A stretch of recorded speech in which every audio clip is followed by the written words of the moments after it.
DPR hari-hari belakangan ini lagi sibuk mau membahas revisi Undang-Undang Dewan Pertimbangan Presiden atau Watimpres.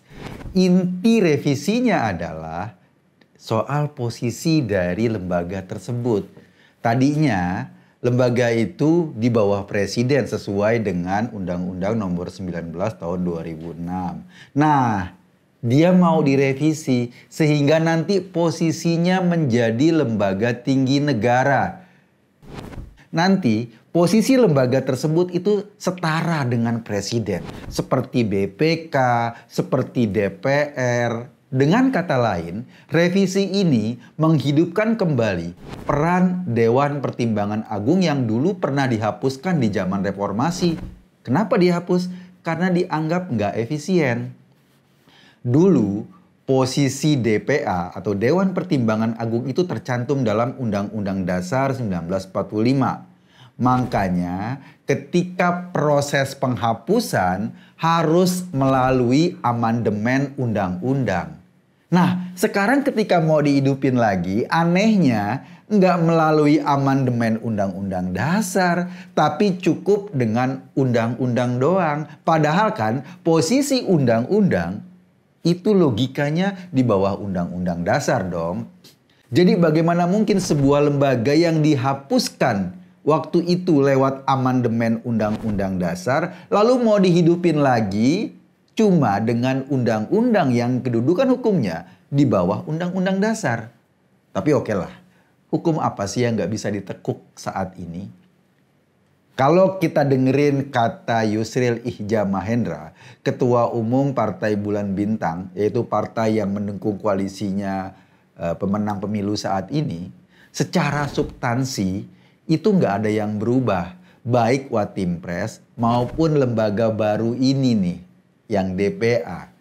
Tidak ada nomenklatur yang berubah sangat jauh. Yang berubah itu hanya posisinya saja. Dia naik tingkat. Tentu orang jadi bertanya kan, kalau emang secara substantif nggak ada yang berubah, lantas buat apa revisi Undang-Undang Watimpres itu?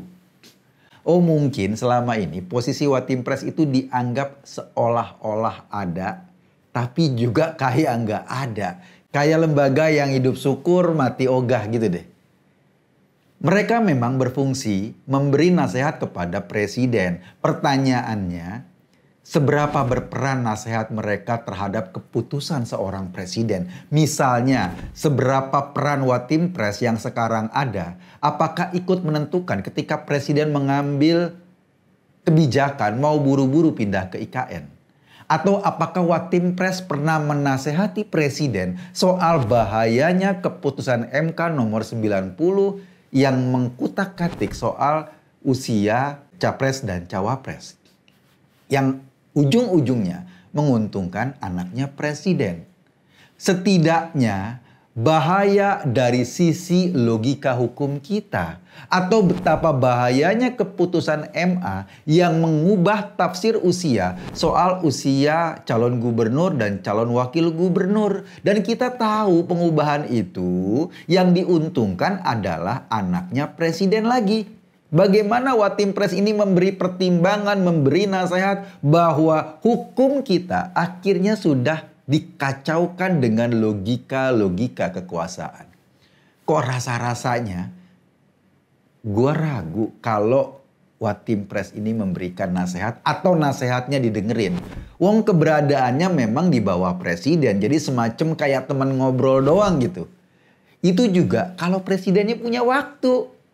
Hasilnya Watimpres di zaman Jokowi posisinya kayak tempat penampungan para orang tua, para senior yang memang mendukung presiden pada saat proses politik di pemilu. Nah, kalau Watimpres hanya teman kongko presiden, kan ujung-ujungnya juga nggak bisa apa-apa. Apalagi posisinya sesuai dengan undang-undang memang dibentuk oleh presiden, langsung di bawah presiden. Lantas apakah dengan revisi Undang-Undang Watimpres yang baru, kemudian kembali menjadi DPA lagi, posisi para penasehat itu jadi lebih kuat? Setidaknya lebih punya bargaining ketika berhadapan dengan presiden. Nasehatnya lebih harus didengarkan. Kan nanti jadi sejajar dalam posisi ketatanegaraan. Presiden, DPA itu sejajar. Sebetulnya ada satu pertanyaan yang kemudian ada di benak publik. Apa sih tujuan sehingga DPA dihidupkan kembali? Nah, ini bisa kita simak ini komentar mantan politisi PDIP yang sekarang jadi orang Gerindra, Marwarar Sirait. Kata dia, bukan tidak mungkin nanti Jokowi akan menjadi anggota atau menjadi bagian dari lembaga itu. Tentu saja kalau dia sudah tidak jadi presiden. Artinya niatan Jokowi yang mau balik ke Solo setelah lengser nanti kayaknya berubah kalau kita mengacu pada komentarnya Marwarar Sirait. Terus pertanyaan berikutnya, buat apa Jokowi nongkrong di DPA? Buat apa dia ada di lembaga itu?